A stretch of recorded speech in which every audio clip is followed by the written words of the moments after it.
देवघर आणि देव्हारा याविषयी अति महत्त्वपूर्ण माहिती जे आपणास अवश्य माहीत असायला हवे।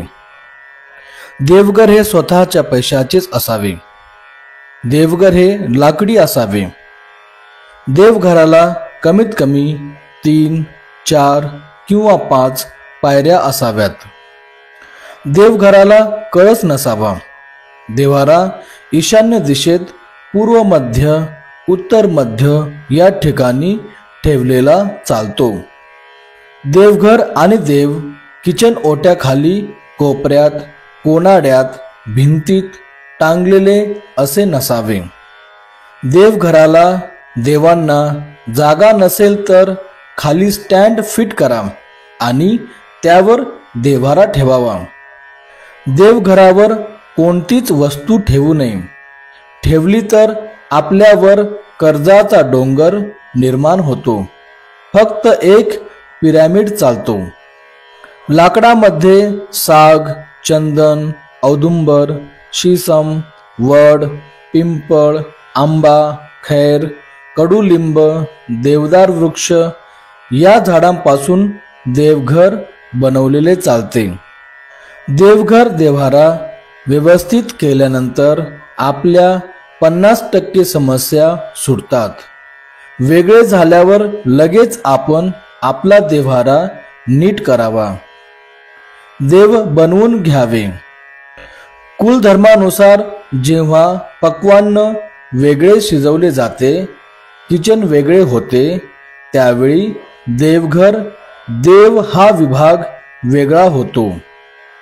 देवी देवतांचे फोटो मूर्ती बसलेल्या अवस्थेत असावे। विठ्ठल रुक्मिणी बालाजी यास अपवाद। 3 इंचपेक्षा मोठे देव नसावे। अंगठ्या शेजारील बोटापेक्षा मोठे नसावे। कुलदेवी खंडोबा, भैरोबा, पितर, वारलेली व्यक्ती यांचे चांदीचे टाक चांदीचे देव बनवावे। डाव्या सोंडेचा गणपती, बाळकृष्ण, अन्नपूर्णा माता, अखंड पिंड, नाग नंदी विरहित एवढेच देव असावे। दिवटी बुधली असेल तर बाजूला ठेवावी। रिबीट फिट केलेले खोल फिटिंगचे देव नसावे। देव अखंड धातूचे असावे। देवघराची रचना ही लांबी गुणिले रुंदी भागिले 8 बरोबर 1 बाकी उरली पाहिजे। म्हणजे उदाहरणार्थ 17 गुणिले 17।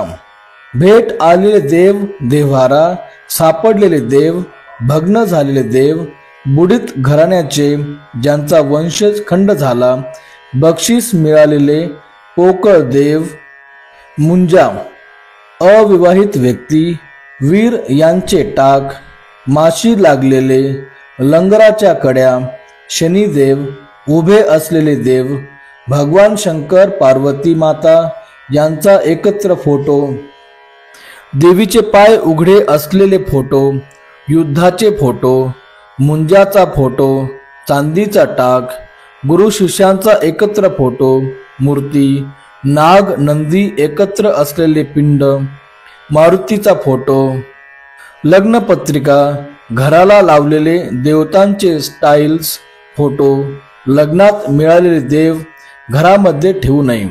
त्यांचे त्वरित विसर्जन करावे। सापडलेले देव देव्हाऱ्यात ठेवू नये। अशा प्रकारचे देवांचे फोटो मूर्ती कोणत्याही मंदिरात ठेवू नये। जर तुम्हाला मंदिरात असे देव फोटो दिसले तर त्यांचेही लगेच विसर्जन करावे। वरील प्रमाणे असलेले देवतांचे फोटो मूर्तींची पंचोपचार पूजा करावी। खडीसाखर नैवेद्य धूप दीप दाखवावा। मेलेल्या व्यक्तींच्या नावाने आपण मूर्ती घडवून चिरे बसवतो, हे पण खूप चुकीचे आहे। चिरे बसवू नये। यामुळे आपल्या कुटुंबास प्रखर पितृदोष लागतो। प्रखर पितृदोषामुळे खूप सधन अशी कुटुंब रसातळाला गेलेली आहेत। तसेच त्या वारलेल्या व्यक्तीलाही सद्गती मिळत नाही। त्यांचा जीवात्मा भूतलावरच भटकत असतो.